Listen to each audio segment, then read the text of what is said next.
Un homme, une corde et une bonne dose d'adrénaline. La slackline est le sport qui envahit la planète depuis quelques mois. Les vidéos de slack pullulent sur le net, même les stars surfent sur le fil. Tendanceau ne pouvait pas passer à côté d'un tel phénomène. Concrètement, la slackline, qu'est-ce que c'est? Donc la slackline, c'est se déplacer entre deux arbres sur une sangle qui est plus ou moins tendue et qui fait entre 2,5 et 5 cm de largeur. Tout a commencé en Californie dans les années 80, au pied du massif de Yosemite. Des grimpeurs ont alors la bonne idée de poser leurs cordes entre deux montagnes pour travailler leur sens de l'équilibre. Ce qui n'est alors qu'un jeu devient un véritable phénomène de société. Nous, chez Tendanceau, on est donc allé à la rencontre d'un groupe de slackliners, pionniers d'une discipline en plein essor. Le slackline, c'est comme la vie, il y a des épreuves, il faut traverser les épreuves, on se sent plus fort après. Et surtout, on est toujours en train de surfer dans le vide, quoi. On marche sur un fil et entre les deux, on ne sait pas trop. Donc le slacklife, c'est comme dans la vie. On doit être à peu près à 1,20 m du sol. Donc là, on teste la ligne pour savoir en fait si elle est assez tendue, pour voir si on ne touche pas. Et là, on est en sécurité. Et c'est parti pour un grand numéro de funambulisme. On n'est pas totalement apparenté à des funambules parce que le funambule utilise un accessoire pour se rétablir, donc qui est le balancier. Nous, on n'utilise pas du tout d'accessoire, donc c'est uniquement le corps qui est outil. Première petite chute. En fait, on n'est jamais réellement stable sur la slack. On est toujours en recherche soit d'un côté, soit de l'autre. Il faut faire corps avec la slack. Accepter qu'elle bouge en hauteur, accepter qu'elle bouge sur le côté. Une fois qu'on a accepté tout ça, donc le corps, le cerveau, lui, s'en préoccupe plus du tout. Et on n'a plus que du coup à se concentrer vraiment sur le fait de pouvoir bouger juste ses bras et le plus souplement possible.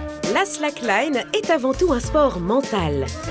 Et ben, il y a une harmonie qui se crée entre le corps et l'esprit qui est super intéressante et du coup qui permet après de se sentir bien ou je sais pas, plus léger, plus posé.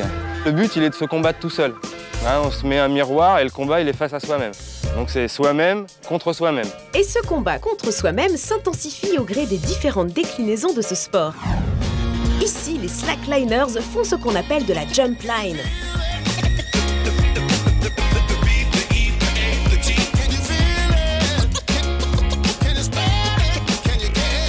Une jump line, c'est une slack qui est différente des autres, souvent par sa largeur déjà. Elle est très tendue et le principe c'est de l'utiliser un peu comme un trampoline, c'est-à-dire de rebondir dessus pour faire des figures, soit en l'air, donc des tricks aériens on va dire, ou alors statiques en restant sur la slack et en faisant des figures aussi de positions assez difficiles à tenir.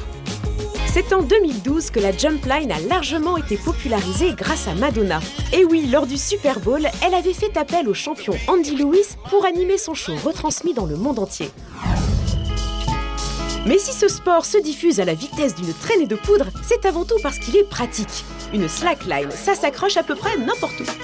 Nous sommes du côté de Fontainebleau et donc on va attendre une waterline. Donc c'est une slack qu'on va attendre au-dessus de l'eau. Le subtil jeu d'équilibriste va s'avérer bien plus compliqué qu'au-dessus d'un seul fixe.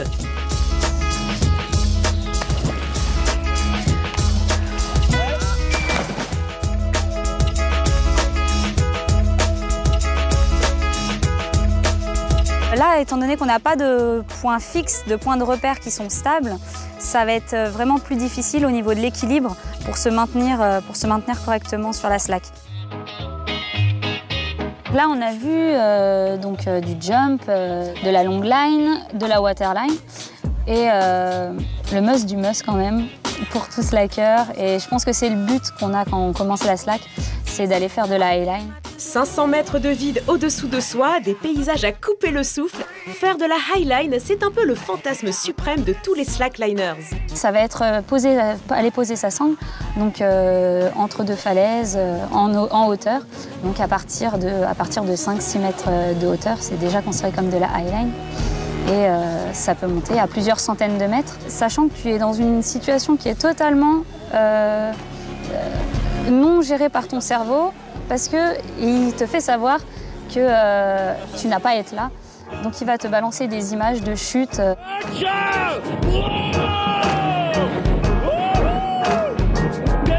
et il va faire tout pour que tu sortes de cette situation au plus vite. Et donc là, c'est le combat qui commence.